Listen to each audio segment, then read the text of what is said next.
Good morning everyone. This is Ashutosh Moch. So today we are going to discuss about a lesson of class 7th.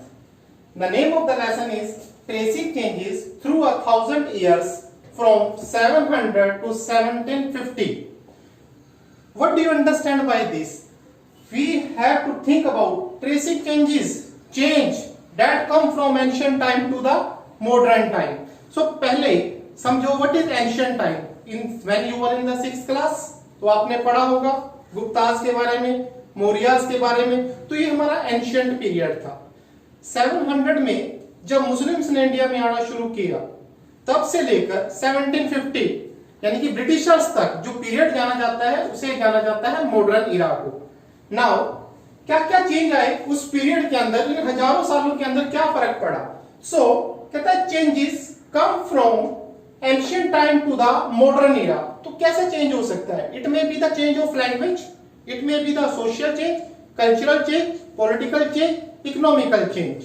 Now change आया किसमें? Maps में. किसमें change आया? Maps.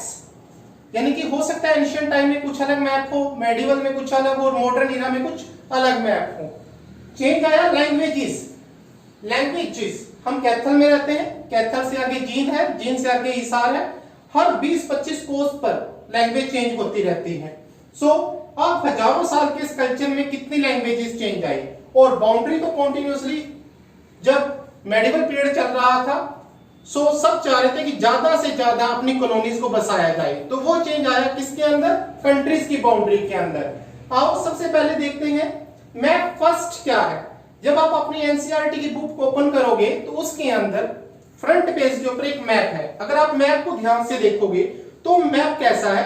वो उल्टा map है आज के इंडिया का, बिल्कुल उल्टा. यानी कि श्रीलंका ऊपर की तरफ, तमिलनाडु ऊपर की तरफ और जो हमारा जम्मू कश्मीर है वो नीचे की तरफ, सारे आइलैंड ऊपर की तरफ. यानी कि जब पहला मैप बनाया गया किसके द्वारा बनाया गया? अल इदरिसी के द्वारा बनाया गया. He was a Arab geographer, अरब का रहने वाला था, एक महान जियोग्राफर था. उसने फर्स्ट मैप बनाया 1154 में और ये मैप था साउथ ऑन टॉप, यानी कि साउथ ऊपर और नॉर्थ नीचे. Then most accurate in middle era, और मिडल इरा के अंदर इसे मोस्ट एक्यूरेट माना जाता है. देन अरेबिक लैंग्वेज, और इसके अंदर जो लैंग्वेज लिखी गई अगर आप ध्यान से देखोगे तो the language is Arabic language, Arab language में लिखा गया है. देन कहता है मैप 2 600 इयर्स लेटर, 1154 के बाद लगभग 600 साल के बाद एक मैप और बनता है. वो बनाया जाता है गुलियम डी आयल, एक फ्रेंच नेम है. इनके नाम भी उल्टे ही होते हैं जो समझ नहीं आते. और मोर फैमिलियर टू अस, आज के बिल्कुल मैप जैसा है. जब आप देखोगे ध्यान से सेकंड पेज के ऊपर ये मैप तो आपको लगेगा बिल्कुल हमारे जैसा मैप है. ये यूज किया जाता था किसके द्वारा? Map used by European sellers. जो यूरोपियन सेलर्स थे वो इसको यूज करते थे. कब? मिडल पीरियड के अंदर. और देखो ध्यान से मैंने एक वर्ड लिखा है, there is a cartographer. Cartographer कौन होता है? Who makes the map. जो मैप बनाता है उसे कार्टोग्राफर बोला जाता है. नाउ हमारी जो सेकंड टॉपिक है इस लेसन के अंदर न्यू एंड ओल्ड टर्मिनोलॉजीज. कि न्यू एंड ओल्ड टर्मिनोलॉजीज कौन सी थी? जैसे आज हम जानते हैं हिंदुस्तान. हिंदुस्तान एंशिएंट टाइम में भारत था, जम्बू द्वीप था, क्या था? और when Muslims came to India किसने इसे क्या नाम दिया? हिंदुस्तान का मतलब क्या था? सो चेंज लैंग्वेज में आया, चेंज उसके मीनिंग में भी आया. जैसे हिंदुस्तान इन 13th सेंचुरी, जो आज का हमारा हिंदुस्तान है वो क्या था? Area of Haryana, area of Punjab, area of UP, means to say Ganga और यमुना के बीच का जो एरिया है वो क्या माना जाता था? हिंदुस्तान. साउथ इंडिया कभी भी उस समय, इंडिया जो साउथ इंडिया है वो कभी भी उस समय इंडिया के फुल मैप में नहीं माना जाता था. इस बात को बड़े ध्यान से रखना है. देन हिंद 14th सेंचुरी में अमीर खुसरो ने से हिंद का नाम दिया. हिंद का मतलब क्या था? जो दिल्ली सल्तनत के अंदर एरिया था. नेक्स्ट है बाबर.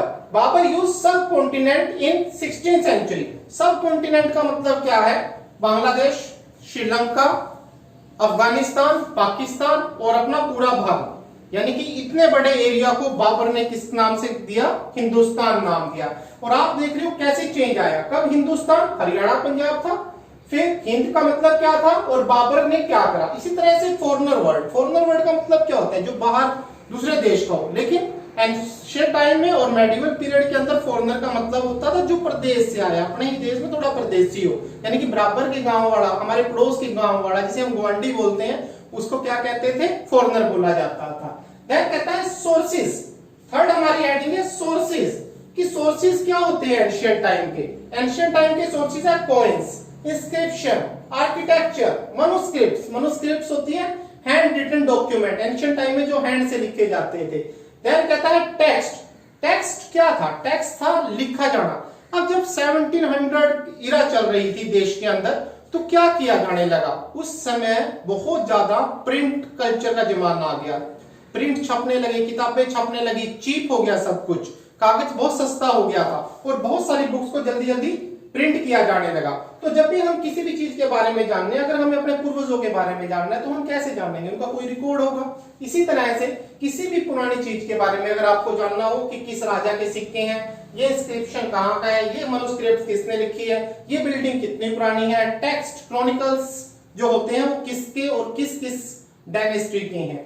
देन कहता है new social and political groups. अब कहता है कि नए नए सोशल और पॉलिटिकल ग्रुप्स का भी जन्म हुआ।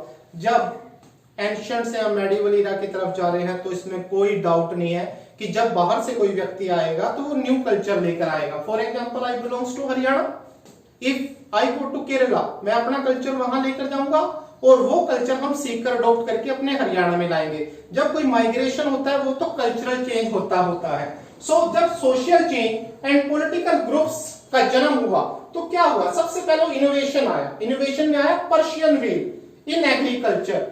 ये पर्शियन व्हील क्या होता है, रहट को बोलते हैं पर्शियन व्हील। जो बैल होते थे वो चारों तरफ घूमते थे कुएं के और उसमें से फिर वो पानी निकलता था। कुरुक्षेत्र यूनिवर्सिटी है, ठीक है, वहां कभी जाओगे तो आपको रहट बाहर ही मिलेगा, जहां पर यूनिवर्सिटी का थर्ड गेट है उस साइड से।